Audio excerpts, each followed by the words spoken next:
All right. Happy HIE Awareness Month, everyone. I'm Betsy Pilon, Executive Director of Hope for HIE, HIE parent, and I'm thrilled to welcome back Dr. Monica Arroyo. Monica is a pediatric neurologist at Joe DiMaggio Children's Hospital. She's going to give a deeper intro about herself, but I'm so thrilled to have you back here today, and we're kicking off our HIE 101 series for Awareness Month this month.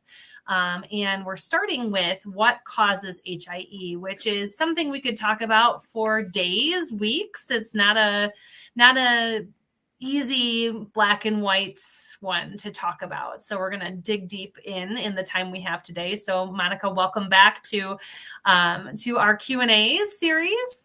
And can you just give us a little bit of overview of who you are and the work you do and, where you practice and kind of the dynamics, that come with that? Betsy, first of all, thank you so much for inviting me. So happy to be back and engage in these platforms and raise awareness for HIE. So I am a pediatric neurologist. My role is really mostly clinical. So I am kind of boots on the ground taking care of babies. And we are at a very busy NICU in South Florida, 90-ish beds, and we're a referral center for cooling babies. So in a slow month, we'll have one baby a month. Sometimes we have 3, sometimes we have 4. So we have a lot of babies coming in and out. And like you very well alluded to, the causes of HIE are very mysterious and sometimes keeps us up at night, trying to take care of babies and try to take care of parents in this like traumatic situation. And sometimes finding an answer or a reason is so helpful in this kind of complex grief process. But like you alluded to, it's really, really complicated to find out sometimes. Yeah, so we're going to dig into this, and today we're going to frame this in a couple of different ways, thinking through the different points that HIE can happen. And we're, at Hope for HIE, we connect and support families facing neonatal HIE and then pediatric-acquired HIE. So out of that neonatal period. And again, there's so many things can happen. And I know that you've done a lot of your focus is in neonatal neurology. So this is, you live and breathe this every day, and working with many different families, and then in your training and everything. So let's start kind of, where HIE can start. We can talk about gestation a little bit and, the different things that, that maternal fetal dyad, and I think Dr. Mark Scher calls the triad with the placenta of what could go wrong there. Well, what could go wrong is that we've lost Monica, but we will bring her back in just a moment.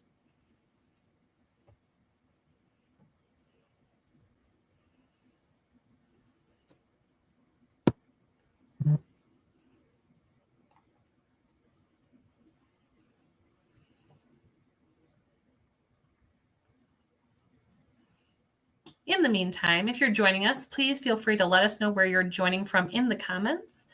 And if there's any questions that you have along the way, we can see those live on Facebook and on YouTube. And so you can type those in along the way as well. Sorry, Betsy, I lost you a little bit. Could you see me or? Nope, we lost you, so that's okay. And I just popped you back on the screen. This happens. Okay. So I'm so sorry. I guess I didn't hear what you were saying. If this keeps happening, I might just try to log in through my computer if you think that's better. In fact, let me just actually log off and then log in there. Okay. Sure. Sounds good. Hold on. Sorry.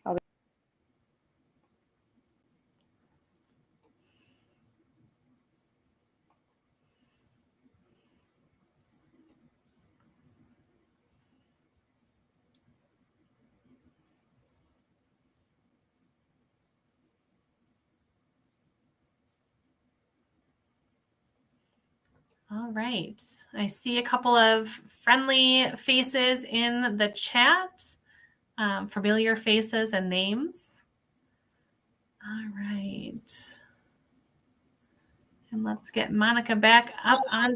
I'm here. Can you hear me? And Yep. see me? Can hear you, can see you. You're great. Okay. Sorry about that. No problem. We're, as much as we try to get technical difficulty, there's always something that happens. Okay. So all right. I'm all ears again. And I think so we are going to start in the beginning of when HIE could happen, which would be the first cohort of people would be in utero, right? What can happen to cause HIE? Either a sentinel, which would be an event, or kind of a chronic or over time. What are some things that can happen during gestation that could lead to HIE? Yeah, so I think, pregnancy is such a delicate time. And one organ that's a little bit maybe understudied and we're learning more about is the placenta. So when a baby is growing in the uterus, the placenta is really kind of its life source. There's blood coming in, and the placenta can be affected by many things. And it can be a genetic issue, so the information to form the placenta is different. There could be an infection that happens, and it affects how the placenta can work. And maternal stress or even illnesses like high blood pressure, diabetes can affect how the placenta grows. And the interesting thing about the placenta, well, many interesting things, is that a lot of the times when women are pregnant, they're getting all their checkups. We can't really tell the placenta is not working perfectly, right? So it's one of those surprise situations that can happen after an HIE presentation where we look at the placenta under the microscope. And that's really the only time that we can tell that organ just wasn't working well. And another thing that can happen in the womb, which is really in no one's control, just like the placenta development is really in no one's control. Biology is very complicated. The umbilical cord is also very important, is really also an extension of that lifeline, and the cord can get entangled. It can get compressed if some women's uterus have a different shape, and the baby can be kind of bad luck how positioned, right? And it can cause the cord to actually not work very well. It can be compressed, and that compression can be intermittent. So it's a little bit compressed, then the baby moves and the cord's okay. So a lot of the times that intermittent compression is not long enough to cause a symptom like, hey, the baby's not moving. So these are also things that because we hear a lot in HIE, everything was perfect, everything's perfect until it's not, right? So some of these pregnancy factors, based on the technology we have now, we can't really determine, which is very frustrating, and I wish we could. But that's sort of what can happen in utero in a nutshell. Yeah, and we see, obviously, with having such a large community, over 10,000 families, just so many different stories and so many origin stories of what can cause HIE. And so, we've had families who are cooking along with their pregnancy. They might have a spontaneous placental abruption. Those, like when we get into the sentinel events that can happen in utero. And a lot of times people talk about these sentinel events happening just around birth, but yet there are definitely a cohort of families that had these things happen that led to them going to labor and delivery for an emergency C-section and things like that. Can you talk a little bit about those? Yeah, so even, a uterine rupture even can happen spontaneously, like even before the delivery, or, the cord issue can happen like more abruptly, even before the delivery. So even the sentinel events, like how we like to think about it is, it's a clear before and after. Like there's a clinical picture right before and there's a clinical picture right after. And in general, and probably will stress this a lot because we stress this a lot with families, that there's a lot of the times that there's nothing really that can be done to prevent these type of situations. It's not mom's fault or dad's fault or the medical team's fault. It's just these situations are extremely complicated, and there's all of these really finite biological processes that are happening at the same time, and sometimes it's just really bad luck. Yeah, it's so complex and difficult. And again, the stories of so many of these causes, obviously it's heartbreaking in so many levels. And so as we work through gestation and going to, and I know I want to say too, we've covered before, and there's another Q&A that I want to reference. We had an MFM on a couple of months ago, Dr. Christian Parabak, who is doing some work. He's doing like preclinical work, so in a lab with animals, not humans yet. And then he's also looking at case studies and case reviews of a hypothesis that, as you talked about genetics, a lot of people think of genetics as like a genetic syndrome, right? Because that's really, people hear about that much more now than ever before. But there's genetic expression and there's genetic changes that aren't necessarily like you have bad genetics or you have a genetic condition, but how your genes go, and yours and the babies and, you know, all these things together. His hypothesis is looking at, are there some babies that can't tolerate labor that we can identify in prenatal testing that would decrease the incidence of HIE, because we know that they're more predisposed to that. And we're not there yet, obviously, early stages, and he shared his early stage work. But I'm really thrilled to hear that there are some researchers really looking at that. And I know that there's been research at the NIH, the Human Placenta Project, looking at how we can do a better job of developing the tools to have better prenatal testing that could identify, and then, like, you know, some women might then track to be a high risk if there's some markers that they find with the placenta. You know, they will do basic blood flow and things like that at those early checkups of the umbilical cord, but sometimes that just doesn't catch everything. So there's a lot that's accelerating in that. I know we've had families. There's a parent I can think of that's enrolled in a clinical trial with the Human Placenta Project, doing an MRI with her subsequent pregnancy during, you know, pregnancy to learn more. So there's a lot of those things going on. So I think, you know, we always want to balance, like, talking about the hard stuff with the hope of the future, of what we hopefully in 10 years from now can talk about have decreased and, you know, the incidence or the impact of HIE. So as we move forward, let's talk about, like, kind of what can go wrong during childbirth. All the things that can't go wrong. Here we go. I mean, there's a lot of things that can go wrong. And you know, as a neurologist, I'm not an OBGYN doctor, and we get thrown into these positions a lot, like, this is happening, what do you think? Like, what would you have done? I'm like, well, we don't really know, you know, that's why we're a team, right? But I can tell you that sometimes things go wrong with mom. And, you know, we've had moms go into cardiac arrest. Moms have, you know, a medical situation that affects their breathing, like a severe allergic reaction. During the pandemic, we saw moms with mild COVID or severe COVID having some issues with breathing. And sometimes just the bleeding from the delivery can cause a severe issue with that blood flow going to the placenta. So that is something that can happen in the delivery in mom's side. Okay. When it comes to the baby, we talked a little bit about the cord prolapse. There's a, you know, uterine rupture that can happen with the contractions. And then the baby can get stuck coming out. That's what we refer to as shoulder dystocia, where the shoulder just gets stuck and there's a problem delivering the baby. And, you know, there's all of these other things after the baby comes out, like as the baby's coming out. Meconium aspiration is really, really commonly seen as a cause of affecting breathing right at birth. And then other things that moms can get that are very unfortunate, like the preeclampsia that's very severe and causes seizures, diabetes that's very out of control that can affect how the delivery goes, babies that are very, very big and maybe unexpectedly very big. And there's other more esoteric things like autoimmune problems that affect the red blood cells, where you're born and your blood is not able to take oxygen to your brain. Yeah, so many causes. I know, like you mentioned COVID. And we've shared some of the latest research where, before 2020, COVID obviously was not a cause of HIE.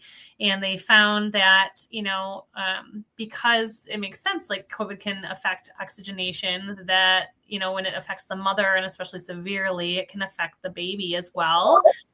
We know that preterm birth increased from COVID cases, but also adverse outcomes like HIE can as well.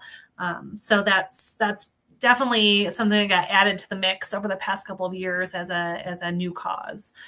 And then when we talk about, during childbirth, obviously like things like prolonged labor and things that can go wrong that might be, I know, some things can be prevented, some things can't be prevented.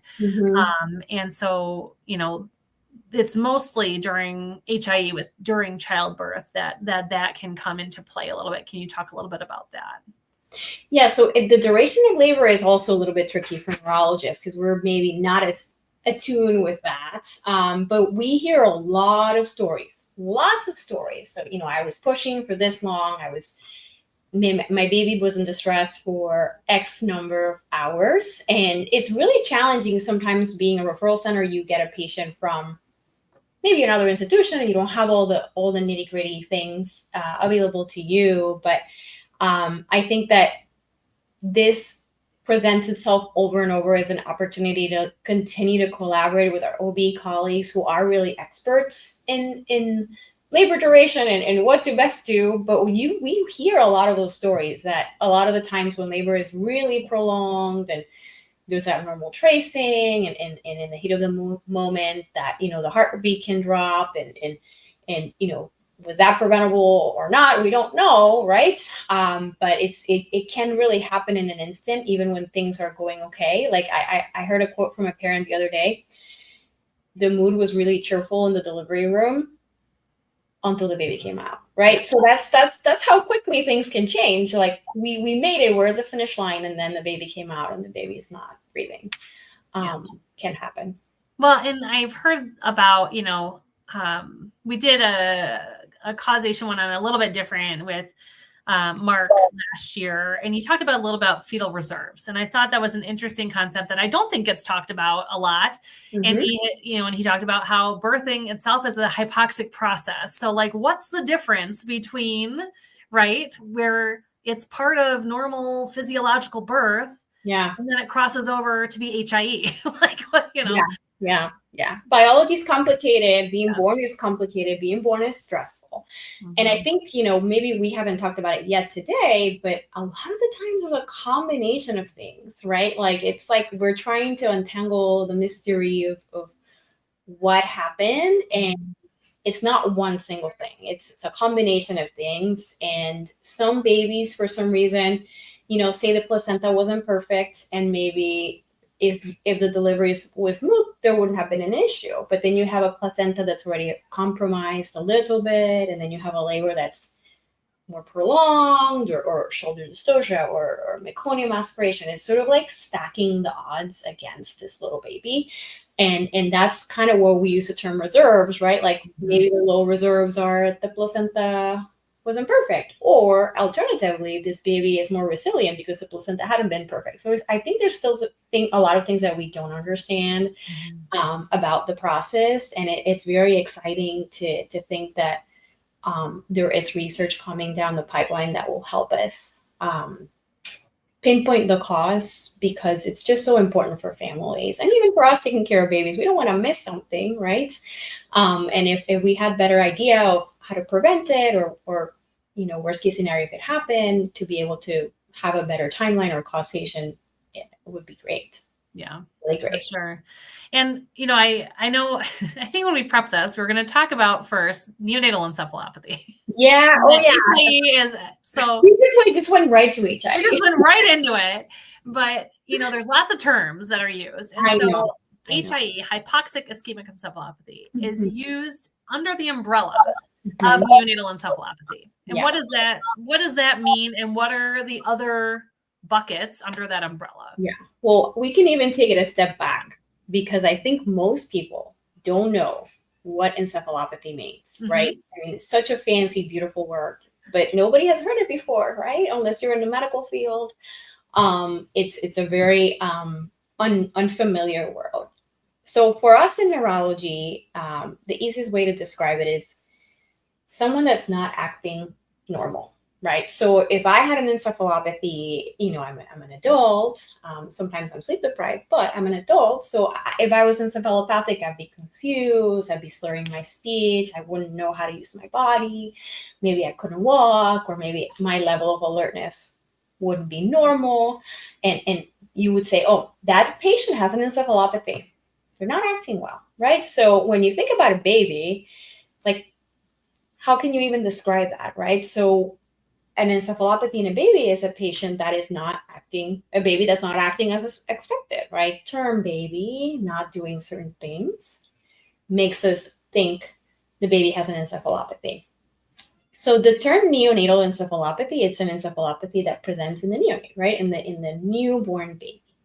And that's, like you said, an umbrella term. The majority of the times it is hypoxic ischemic encephalopathy, but sometimes it is not. And sometimes we don't know what it is, right? So I think it's appropriate to tell parents, the baby has an encephalopathy, we're going to work it out. And depending on your clinical acumen and information you have, you can use the term HIE right away if you have the data for it, right? If there's a sentinel event, if your blood gas, which is when they check the blood and you can tell the components of the blood, how acidic it is, or how compromised the blood flow was, right? Because ischemia, just to define more terms, lack of blood flow, right? But there's other things. There's some genetic syndromes that can present with an encephalopathy. Like, genetics can affect how we act, how we move, right? So it could be a genetic syndrome that affects your movement. It can be a genetic syndrome that affects your alertness, a genetic syndrome that just has seizures, and seizures can affect your alertness. So it can be a patient that just has, nothing. There was no HIE type situation. It was more like just their genetics. Patients with a severe infection, whether it was mom that had the infection and then they acquired it in the womb, can look very encephalopathic. They're not acting well. They're not moving. They're even acidotic sometimes, right?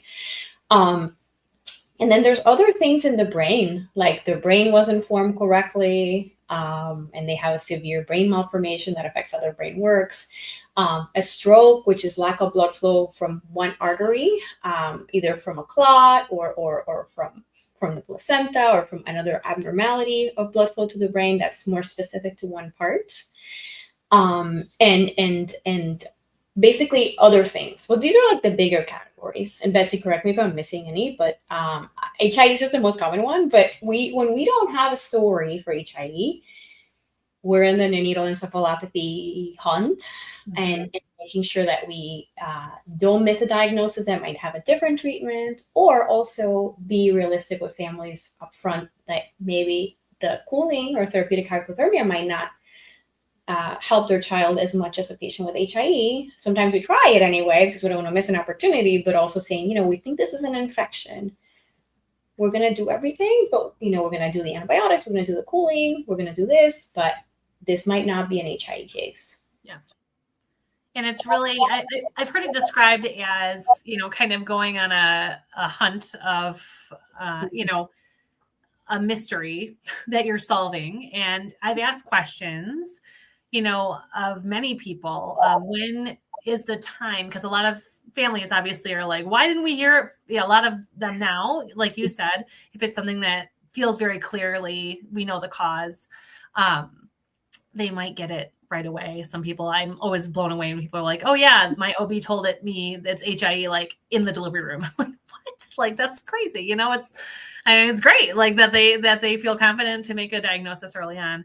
But for those that don't, and I've asked many, ask the audience of neurologists, neonatologists, when do you feel confident, like saying something is HIE? And there's so many different, there's a wide spectrum too. There's mild, moderate, severe, and all of those look very different.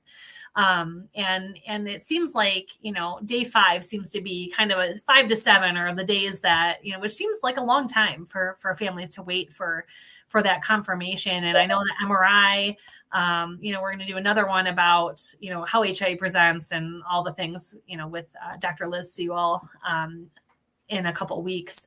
But certainly, you know, those are other pieces to the puzzle that you're collecting along the way for more information as rule outs. So when we talk about, and we talked, you know, in our prep for this about that genetic testing is now becoming more standard as a rule out, right? Because you don't want to miss, like for a lot of the genetic conditions, if it's something that does present at or, you know, around birth, and it might have a therapy for that, you know, that's specific. So can you talk a little bit more about how that's being used now? Yes, absolutely. I mean, I think genetics is like the next frontier in medicine, right? So whenever, whatever we don't understand or whatever we think could have an impact, we think about genetics. I think, you know, among colleagues, I feel like depending on resources is like maybe how often things are activated. I think as a community, if there's no clear sentinel event and we're not sure what's going on, most centers are getting genetics because that's like, well, let's try to get answers.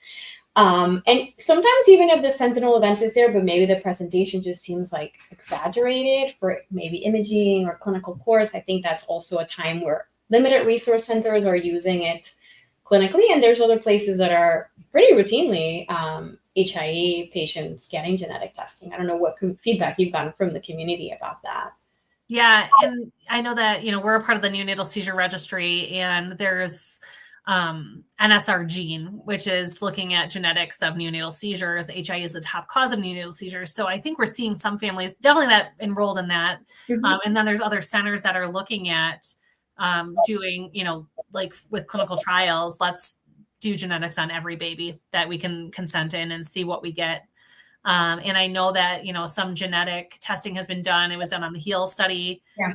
They found 5%, you know, was an overlap. And then Dr. Christian Parabak, who I mentioned earlier, the MFM, he did a smaller cohort, but it was like upwards of 20%. So, you know, of suspected HIE. So it's very interesting. And we, you know, and again, you could analyze 50 cohorts of 50 different babies with HIE, and you're going to get maybe 50 different answers.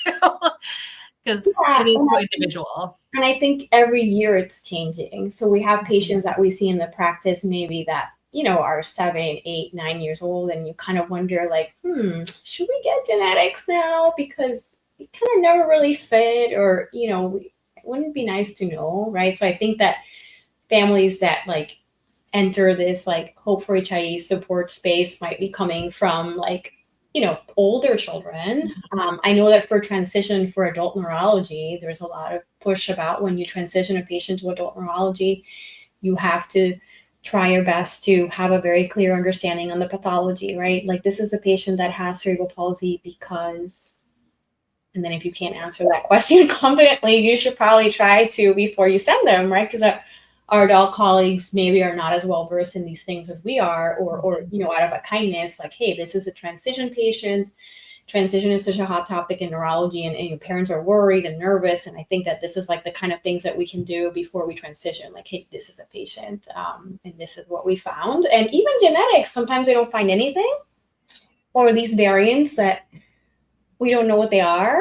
Then we get an email 1 year later, 2 years later that, you know, the variant, hey, that variant is now important, or that variant is not important. So, you know, genetics is also an evolving field. And just because you send genetic testing today and you don't find anything, that doesn't mean that you won't find anything next year. So I think it's really always in our mind whether there's a genetic process going on. Right.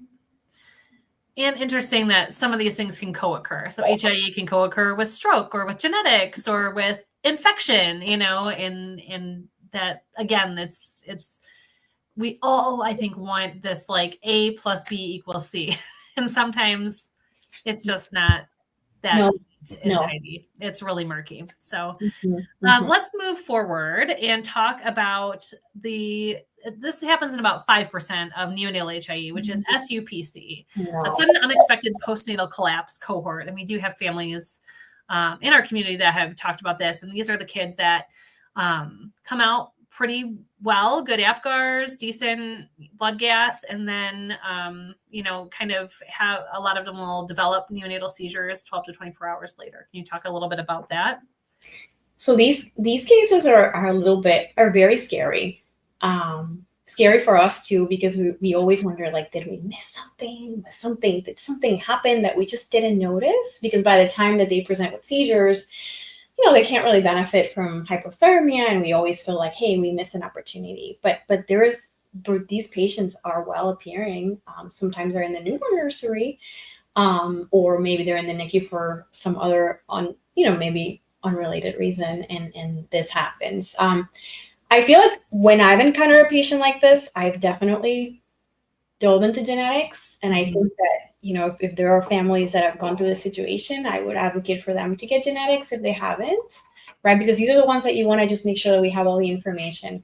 And heartbreakingly, sometimes the placenta is not available. Sometimes when babies don't go to the NICU, the placentas get discarded. Right now, right? Maybe in the future when we feel like we know a lot more, then maybe we'll keep them for everybody. So you're kind of a little bit stuck. Like, okay, how do I help this family figure out, is there anything that happened to this baby? So you kind of go through your head to toe, like $1 million workup, how we call it, right? Investigate everything. Locally, it's a very small percentage, but it can happen, and it's really frightening. And I, as a clinician, I'm hoping that we get more answers or research in this space, because these are the patients that you feel like maybe, oh my God, what happened? And I'm sure for families it's very distressful because the patient was doing well. And sometimes we don't know it. We're not really confident it's HIE until like after an MRI later, because you see a lot of inflammation in the MRI. Not to talk too much about MRI today, but sometimes with the seizures, you can't really tell, is this from seizure or is this like true ischemia? And when you don't have this story, it's hard to put it all together. But then when you do an MRI later, then you might see that those changes were from ischemia because those cells really didn't grow, right? So sometimes it might take months to get answers.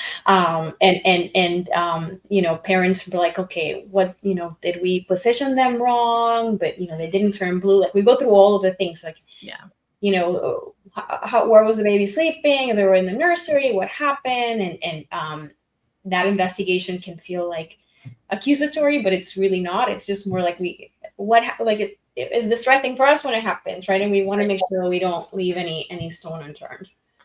Yeah, and I think what's interesting with research is we have the Cool Prime trial going on for mild HIE, looking at cooling and the comparative effectiveness of that. And what I am really looking forward to seeing the data come out, because, I get to be on these calls and some of our other family members are, on status updates about the trial. And part of the protocol is babies that are appearing mild will get EEG, and how many aren't actually mild because they're having subclinical seizures, and thinking, how many are we missing potentially that are actually not mild babies and are moderate or, look decent. And there's some really good research and good tools that they're developing. There's a company called Surgenix that's developing a screener that's a non-invasive, they have a couple of different positional electrodes. And that's going to be really, I think, really key to see, a screening for everyone. They say, when babies are screened when they're born, you look at all the systems, but you don't look at the brain, right? You're listening to the heart and the lungs and what do we have to screen the brain? So I think that'll be really interesting as we move forward to see if potentially, hopefully, and hopefully it's not totally resource dependent, our screening practices will change, and catch more babies that could be cooled. Yeah, I think a lot of centers are doing like maybe baby trials where they have these babies that like they're looking at closer for cooling because they have a mild encephalopathy, or, some centers are doing EEG. Again, it's resource dependent. And I do feel like on the flip side, in the neurology space, we see patients that come to us later in life for a learning issue, attention issue, behavior issue, developmental issue. And you always ask about the pregnancy and delivery because that's part of our history. And the parents will mention things like, now that I think about it, the cord was wrapped around the neck. And you're like, is it related? Is it not? I mean, the technology is hard for us to kind of put it all together, but it is interesting because you hear things like this pretty often. So we'll see. All right. So moving on to the next type, and this is the pediatric-acquired. I know this is near and dear to your heart because Yeah. Unfortunately, living in Florida, I know you see a lot of near fatal drownings and other causes. So can we talk about what might cause a pediatric acquired HIE? Yeah, so this is very, it's different kind of beast because these are patients that were healthy until they were not. And, in pediatrics, cardiac arrest or respiratory arrest leading to cardiac arrest can happen in patients that have, severe respiratory illness, like asthma exacerbation. There's a population of babies that their heart is different, like all of these congenital heart disease patients.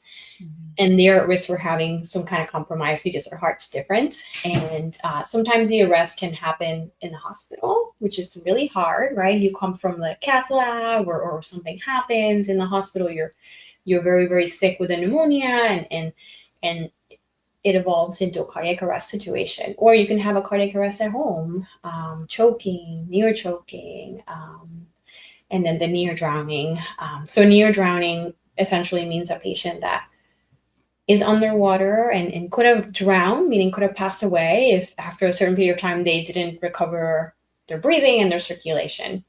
And here in Florida, unfortunately, it's pretty prevalent, more than we would like to admit, because we have pools and we have lakes all around us. And these are very difficult patients to take care of because the families are grieving. There's a lot of guilt involved, which there shouldn't be, right? All parents take care of their children, but it's just accidents happen, right? But an area of advocacy for parents of any children, even parents maybe had HIE and for part of their safety or seizures, that's also a very vulnerable population, right? The water is pretty and the water is fun, but the water is also very dangerous. So we have to, always watch our children out, when they're in the water, and patients with epilepsy or any developmental delays are really, really fragile because they don't understand. And if they have a seizure in the water or something like that, you really should be at arm's length of the patient. And here in Florida, there's a lot of advocacy about early swimming lessons and pool fences, pool alarms, and things like that. And we've had some issues because we have a lot of vacation homes, like Airbnbs, and the population that stays in these Airbnbs are often families or visitors. They might come from other states and where, there's not as much pools or beaches. And sometimes kids are very excited to be in a house with a pool, but a lot of the times the houses are not well equipped with safety measures just because the population they're catering to is more like adults. So I think that's also an area of advocacy, that if you are traveling with your children and there is a pool where you're going, please take extra precaution because kids are excited. Yeah. And one of the things I want to mention here as well is there is a research work group that's starting that reached out to us, and we've been in touch with our pediatric acquired community. And it's the Pediatric Neurocritical Care Work Group that has people from different children's hospitals and things like that. And they're wanting to come together to set a research agenda. We know that research in particular for this population, the focus has so heavily been on neonatal HIE. And this population kind of, has not had that focus and that energy behind it. So if you are a part of that population, you're interested in getting involved, please reach out to us. There's a call to action in the acquired group that we have. And we want to really help move forward things for that population and serve them well. Because it's different. It's heartbreaking. I know when families come in with an acquired event, you're relearning who you had your kid, and it could look very, very different after what has happened and how you move forward in life.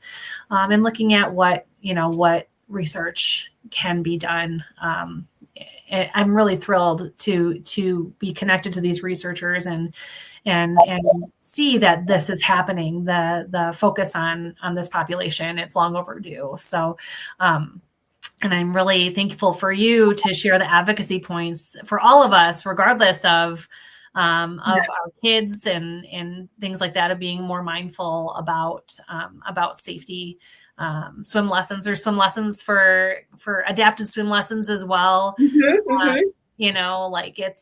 my son Max, who's now almost 13, he started being able to safely go swimming he has epilepsy as well, so we're always within close proximity, but being able to swim independently, just about 1.5 years ago. So this is, it's terrifying as a parent. You want them to enjoy, you want them to to really be able to have good skills, but sometimes it's really tricky depending on their differences and disabilities too. Yeah, and I think the water has a lot of therapeutic benefits for our patients, particularly the cerebral palsy population. So I think, people shouldn't be afraid of the water. We should embrace it, but keeping in mind that, the safety measures have to be in place. And we've met people that have had 2 events, like genetic problem at birth and seizures, and then had an event later in life in the water, in the bathtub. That's another place we didn't mention. So I think it's important to talk to our families, not just assume a child, this patient probably can't learn how to swim because they have physical limitations, but they can be in the bathtub. And I think that all parents should have the opportunity to discuss water safety, and also whether their children could go in the water and have a good time, not assume that people just can't do X, Y, and Z. Right. But we can do it in a safe way. Yeah, for sure. Yeah. Well, gosh, we've covered a lot of ground today. I think that, in conclusion. Yeah, right. In conclusion. There is a large percentage of time that, based on the technology and the information we have, we can't have a clear explanation for a patient's HIE. And we know it's really difficult to accept or to acknowledge. And I think that when we counsel families, there's a lot of different things that we say, okay, let's check this, let's check that. I think the placental pathology, when available, is becoming like one of our number one things to counsel about. Let's wait for it to come out. Let's sit down with the right people to talk about it. And I don't know, Betsy, like you're so involved with everybody's stories. Like, I'm sure you hear people get really frustrated when they just don't know why, right? I think everyone, we're human, right? We want to know, we want a definite cause for something bad to happen that we can paint it back and try to move forward. And I think for a lot of us too, it affects family planning, depending on the cause, you could, be high risk in another pregnancy, or it's not advisable to be pregnant again. It just depends on the mother's physiology, genetics, causation, location, all sorts of things that can get wrapped up. And so, when we talk about pregnancy after HIE, and we do have a, specific support for that as well, we talk about MFMs quite a bit, and really recommending, if you have access to an MFM, you don't have to see them when you're pregnant. You can see them on a consult basis. And I shared a little bit of our story yesterday in a video of talking about the MFM that we were referred to at my postpartum appointment, because for my story, Max stopped moving when I was 37 weeks pregnant, had no really indications that anything was going to be wrong. Had good prenatal care, first pregnancy, no risk factors that I knew of or that they flagged me for. And so, my postpartum appointment was like, what happened? Can this happen again? And, can I have more kids? Like, what are the risks, And the OB who, was not the one that delivered me. I was in a group practice, so he saw me a couple times, but he was like, he was not one that handled adverse things well. And it was very uncomfortable for him and for me. And, he like fumbled around to find the card for the MFM. I met with her. She was brilliant. Went through my placental pathology, went through my prenatal records, my birth records, all the things, and was able to say, this is what I think happened. I don't really know. We don't see these very often at all, but this is what my plan would be for you moving forward. And when you're ready to plan for another baby, let's talk. And we'll get you, started on a good plan to meet your individual physiological needs. And she walked me through, my second pregnancy. I know other people that have gone through with MFMs, and it's just a higher level of looking at that whole interplay of what information is available. So, families deserve to have answers as much as answers are available. And so, I know you feel strongly about that as well. And we all try to do our best as we come together. We try our best. I think that we, neonatologists are also very detail oriented. Neurologists are very detail oriented. We work with the OB team to try to find answers. Sometimes it's just not possible with the technology we have now. But there's always, we're hopeful that the future will look different.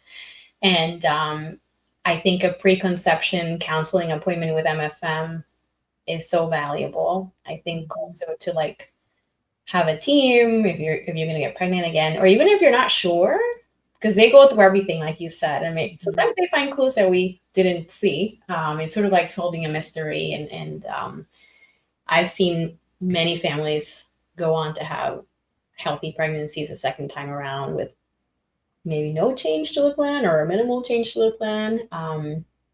Because like we talked about, stress can affect a lot of stuff, and pregnancy after HIE, I'm sure, is very stressful. So having a team, a supportive team, makes sense for a lot of reasons. Yeah, for sure. Well, as we wrap up, we always ask, what are your resources that you want to share with families? Yes. So Hope for HIE. Oh. Hope for HIE is a very, very good resource. CP Alliance is another resource that we talk about. And I feel like a lot of parent support groups that are specific for genetic syndromes, if we do make a diagnosis, I'm a big advocate for it. I know that sometimes people are not ready for that when you first get a diagnosis, but we learn so much. I mean, so much from all of these parent support groups, or either through social media or parent foundations, that people just connect with each other. And sometimes the medical literature is not as up to date as what you parents all talk about. And those are my biggest things that I always advocate for. Let's find your people. Mm-hmm. I'm part of your people, but I don't understand everything you're going through. Let's find your people. Right. And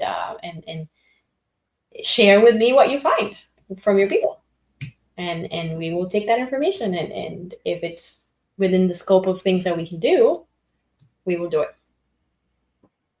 Excellent. Thank you so much. What a robust conversation. I can't believe we kept it under an hour.